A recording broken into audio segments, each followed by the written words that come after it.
Hey there you guys, welcome back. Today we are going to get these Plumerias prepped for winter. It's getting a little bit cold. It's getting below 10 degrees Fahrenheit or 10 degrees Celsius at night, 50 degrees Fahrenheit, and they're starting to show signs of distress. As you can see, we're getting some yellowing of the leaves. Also, I don't know whether you can see it, but the growth is not in it's not in growth mode. It's kind of in dormancy mode. All of the little leaves are just tightly packed at the tip, whereas if they're in growth mode, they'd be kind of upright and ready to move. I'm also getting some leaf drop, so it's telling me it's getting a little bit cold, and it's time to come inside. So what we're gonna do, as you know, I grow my plumerias in pots because in a cold climate you don't want to keep disturbing the root systems. These poor things have delicate root systems. They say that you can dig them up in the fall and plant them in the spring, but it takes a long time for those poor roots to adjust themselves again. So I choose to leave them in pots and then just uproot the whole pot. That way you've got the main structure of roots still intact. You're gonna disturb some that creep down through the holes in the pot and go into the outer soil, but that's fine. It's minimal in comparison to the grand scheme of things. So anyway, let's uproot these, and we're going to, or dig the pot out, and then we're going to take these into the backyard, and I'll show you what I'm going to do to prep them. This one in particular, I'm going to remove all of the leaves so that we can prep it for winter, and the other one, we are going to keep the leaves on because we're starting to get a flower bud. So let's dig it up.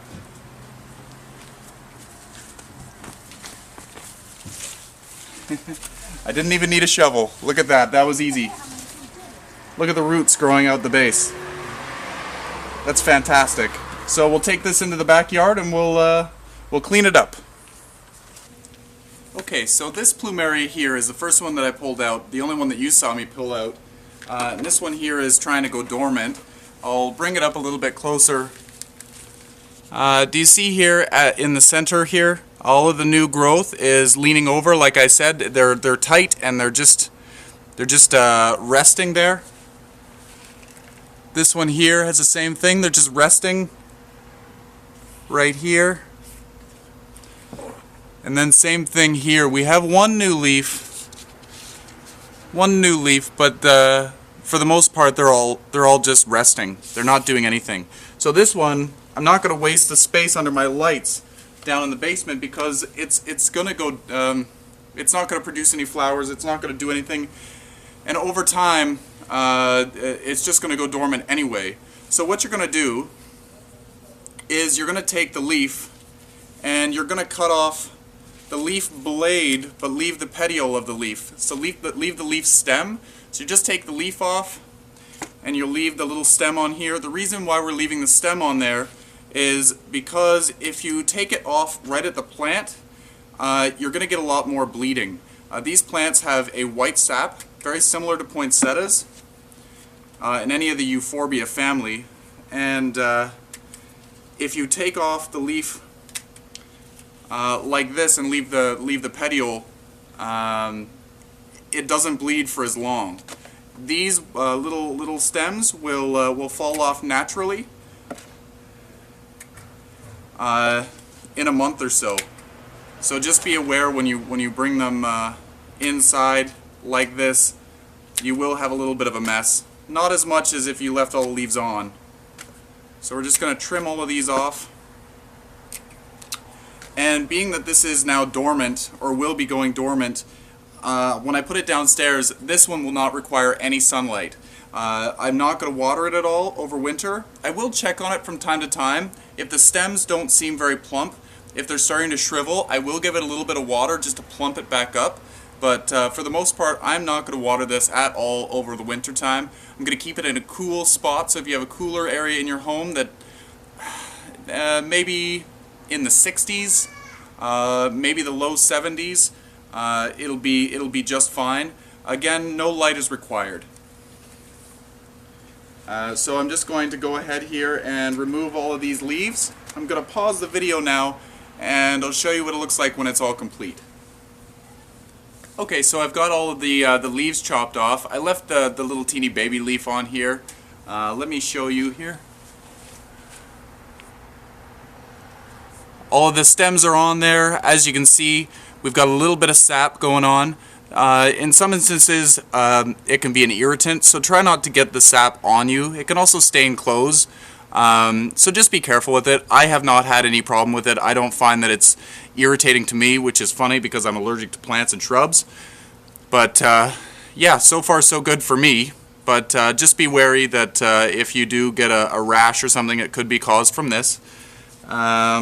Now we're going to just trim off the excess roots that were at the base of the pot when we ripped it out.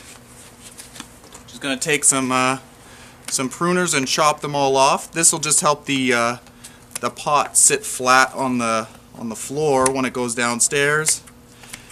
It's not 100% necessary to do this, just cleaning it up. I like to do that. And then in just a moment I'll show you the other Plumerias, and I'll show you why I'm not going to make them go dormant like I did this one. Okay, so this Plumeria that we ripped out of the front, I'm going to remove a couple of leaves because they're a little bit gross, but these are going to go into the grow lights because we have an inflow here. Last year I tried to let some of these go dormant with an inflow, and I found that the inflow, the flower spike, just shriveled up and died. So I don't want to have it die this year. It takes such a long time for them to mature and open. It takes almost 2 months for them to go from this point here to actually blooming. So I don't want to waste my time, and I don't want to sacrifice a potential bloom. This one I've never seen bloom, and I'd really like to have that opportunity. So that's why I'm not going to let this one go dormant. So I'm going to put this down in the grow space, and I'll show you where it goes. It's going to go directly under the lights. Now we've got that new floor like I showed you, so it should do much better than they did last year. I don't see any other inflows on this plant, but we'll see. Let's hope that the winter brings good growth. I'll show you the other one. The other one's in bloom right now. So here's the other Plumeria. This is the one that we kept in the backyard that is in a big pot with shamrocks. As you can see, it's been losing leaves profusely, actually. There's one of the flowers that just fell off. I think that fell off last night. Let's move our way up here to this growth here. This is where the flower is. The bees seem to really like it. I don't want to sacrifice this bloom. It's taken so long for it to open. So this one here will be growing under the grow lights as well. I'm not going to make this one go dormant. This one is getting really, really large. I should take photos of the flower, and maybe next year I'll take some stem cuttings to keep it a little bit more compact. It's getting a little bit large. It's about 4.5 feet tall now, and then next year it'll probably grow another foot. So if I take cuttings now, it should be manageable and a little bit more bushy. That means with more branching, that means more potential for bloom spikes. Anyway, stay tuned for more updates and more prep for winter. This is why I had the knife. I'm gonna go in here. We're gonna remove all of the leaves except for